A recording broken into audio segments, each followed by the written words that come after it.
Hello everyone, welcome back to my YouTube channel. आज हम करेंगे क्लास 11th की अकाउंटेंसी के chapter number 3 accounting principle chapter की शुरुआत। जी हाँ दोस्तों, आज हम अकाउंटिंग प्रिंसिपल के बारे में समझेंगे। आज के टॉपिक को शुरू करने से पहले एक बार देख लेते हैं कि अभी तक हम अपने चैनल पे अकाउंट से क्या-क्या चैप्टर कवर कर चुके हैं। तो सबसे पहले हमने आपको कराया था chapter number 1 meaning and objective of accounting, जिसकी सारी वीडियो हमारे प्लेलिस्ट में अवेलेबल है। चैप्टर नंबर 2 भी हम कंप्लीट कर चुके हैं, बेसिक अकाउंटिंग टर्म, इसकी सारी वीडियो भी आपको हमारे चैनल पे अवेलेबल होंगी। चैप्टर नंबर 6 जो है अकाउंटिंग इक्वेशन, इसके मैं आपको क्वेश्चन नंबर 12 तक प्रैक्टिकल क्वेश्चन करा चुका हूँ। ये चैप्टर बहुत ही ज़्यादा सिंपल है और मैंने ये चैप्टर इसलिए शुरू कराया क्योंकि चैप्टर नंबर 2 और 1 और 2 जब आपको क्लियर हो गया है, तो चैप्टर नंबर 6 करने में आपको कोई भी प्रॉब्लम नहीं होगी। इसके बचे हुए प्रैक्टिकल क्वेश्चन की भी वीडियो मैं अपलोड करता रहूँगा, ताकि आपको कोई प्रॉब्लम ना हो उसके प्रैक्टिकल चैप्टर नंबर 6 के प्रैक्टिकल क्वेश्चन को शुरू करने में। मेरा जो मोटिव है, मेरा जो कोशिश रहेगी वो यही रहेगी कि आपको इस ईयर में अकाउंट क्लास 11 के अकाउंट्स के सारे चैप्टर को कंप्लीट कराना। चलिए अब बिना देरी के शुरू करते हैं क्लास 11 के चैप्टर नंबर 3 को, जिसका नाम है अकाउंटिंग। अकाउंटिंग प्रिंसिपल को समझने से पहले अकाउंटिंग प्रिंसिपल को समझने से पहले इसका हिंदी में मीनिंग आपको पता होना चाहिए। तो हिंदी में इसका मीनिंग होता है लेखांकन के सिद्धांत। मतलब ये कहा गया है कि अकाउंटिंग को करने के लिए ना कुछ सिद्धांत हैं, कुछ रूल्स हैं, जिसको फॉलो करना बहुत जरूरी है। यदि आप उस अकाउंट को उसके रूल को फॉलो नहीं करेंगे तो आप कभी भी अकाउंटिंग नहीं कर पाएंगे। इस चैप्टर में जो हम टॉपिक कवर करेंगे वो करेंगे need of accounting principal, meaning of accounting principal, characteristics of accounting principal, kind of accounting principal और लिमिटेशन ऑफ अकाउंटिंग प्रिंसिपल। आज की वीडियो में मैं आपको topic number 1 need of accounting information और मीनिंग ऑफ अकाउंटिंग प्रिंसिपल हम cover करेंगे।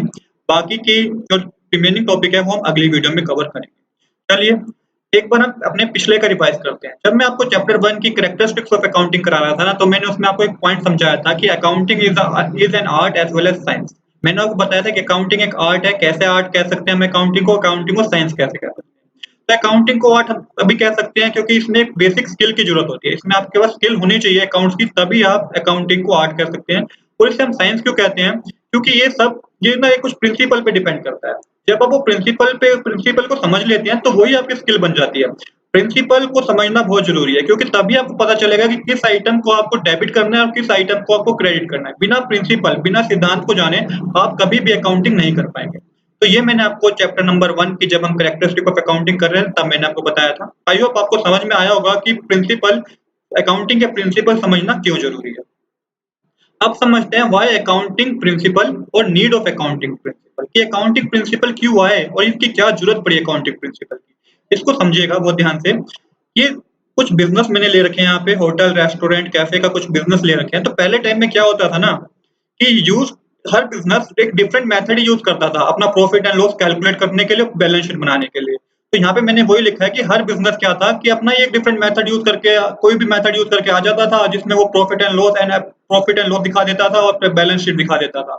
इससे क्या हुआ, इससे हुआ ये कि बहुत ज्यादा कंफ्यूजन होने लगी। This will create confusion to determine the financial position of business. इससे बहुत ज्यादा कंफ्यूजन होने लगी कि भाई कौन सा बिजनेस एक्चुअल में नंबर 1 पोजीशन पे है, कौन सा नंबर 2 पोजीशन पे। तो कंपैरिजन करना बहुत मुश्किल हो गया क्योंकि इसने होटल का बिजनेस किसने खोला है उसने अलग तरीके से प्रॉफिट एंड लॉस कैलकुलेट किया, रेस्टोरेंट वाले ने अलग तरीके से प्रॉफिट एंड लॉस कैलकुलेट किया। तो बहुत ही ज्यादा कंफ्यूजन होने लगी ये डिटरमाइन करने में कि फाइनेंशियल पोजीशन बिजनेस की क्या है। तो क्या करा गया, एक एक प्रोटोकॉल बना दिया गया, एक पैटर्न बना दिया गया। ये कहा गया, so it has decided for all the business to follow one pattern and approach, hence the accounting principle has come into existence।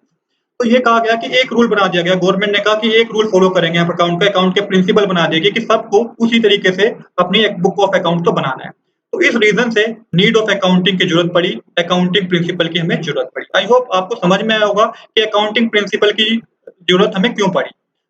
तो इस एग्जांपल से मेरे को ऐसा मानना है कि इस एग्जांपल से आपकी सारी प्रॉब्लम, सारी कंफ्यूजन दूर हो गई होगी कि अकाउंटिंग प्रिंसिपल हमें क्यों समझना जरूरी है।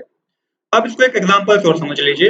ये बिजनेसमैन है, यहाँ पे मैंने एक लाइन बनाई है, इस लाइन के बाद मैंने ये सेंटेंस लिखा है, accounting principle is the line which is created by the law which you must not to be crossed while preparing books of accounts.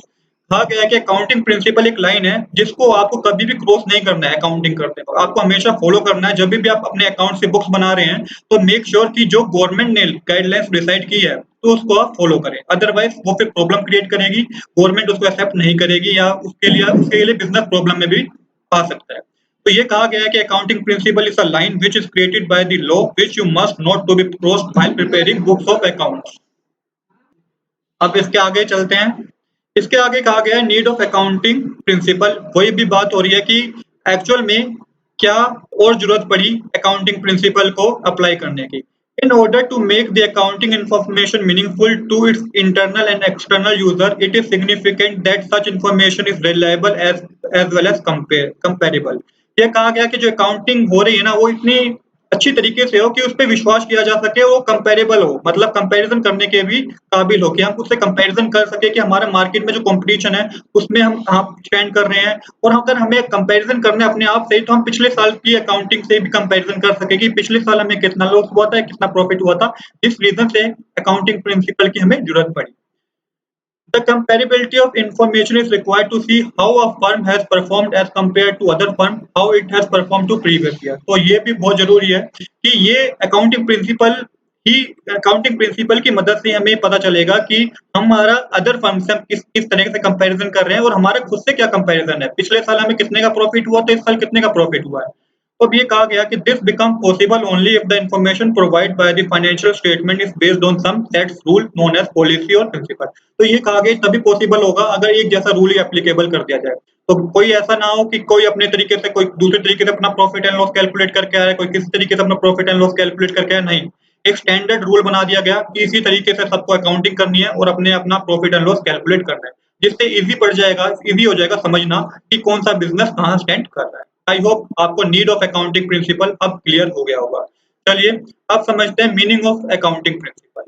तो मीनिंग ऑफ अकाउंटिंग प्रिंसिपल क्या कहा गया? Accounting statement disclose the profitability and solvency of the business to various parties, so it is necessary that such statements should be prepared according to some standard language and set rules. This rules are called generally accepted accounting principle. तो इसमें यही बात की गई है कि accounting statement हमें disclose करती है अपने प्रॉफिट के बारे में और सोल्वेंसी के बारे में। सोल्वेंसी का मतलब होता है कि जो कर्ज बिजनेस में चढ़ा हुआ है क्या वो उसे उतारने में, क्या उसे वो वेव ऑफ करने में सक्षम है। तो इस तरह की इंफॉर्मेशन हमें जो मिलती है, इस तरह की जो चीजें हमें पता चलती है वो अकाउंटिंग प्रिंसिपल के थ्रू ही पता चलती है। तो इसके कुछ सेट्स ऑफ रूल हैं, इसके कुछ रूल्स हैं जिसको अप्लाई करके हम अकाउंटिंग कर सकते हैं।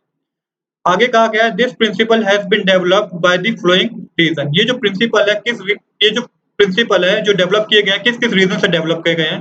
कॉमन एक्सपीरियंस से डेवलप हुए हैं प्रिंसिपल, स्टेटमेंट ऑफ इंडिविजुअल के स्टेटमेंट को देख के डेवलप किए गए प्रिंसिपल, और regulation of government body. Government ने भी इसमें कहा गया कि इसको एक स्टैंडर्ड रूल बनाया जाए, इसका एक ही रूल बनाया जाए जो सब बिजनेस फॉलो करें। आई होप दोस्तों आज के लिए इतना ही। आई होप आपको यह मीनिंग ऑफ अकाउंटिंग प्रिंसिपल समझ आया होगा। If you like this video please do subscribe this channel. अगली वीडियो में हम करेंगे नेक्स्ट वीडियो में हम करेंगे characteristic of accounting principal. Thanks for watching.